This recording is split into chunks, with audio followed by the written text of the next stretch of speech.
Hi! Isa ka bang business owner na nahihirapan pa rin sa pag-file ng income tax at percentage tax? Good news!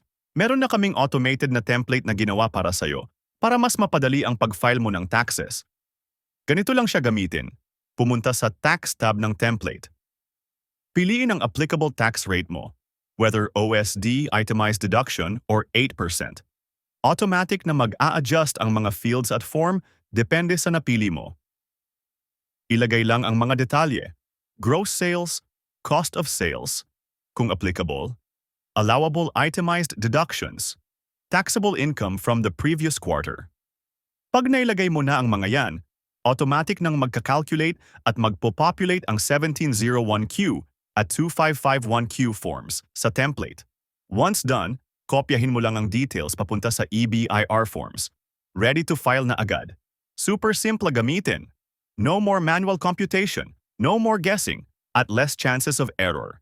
Kaya habang naka-promo pa, i-message mo na kami at simulan na ang hassle-free tax filing mo ngayon.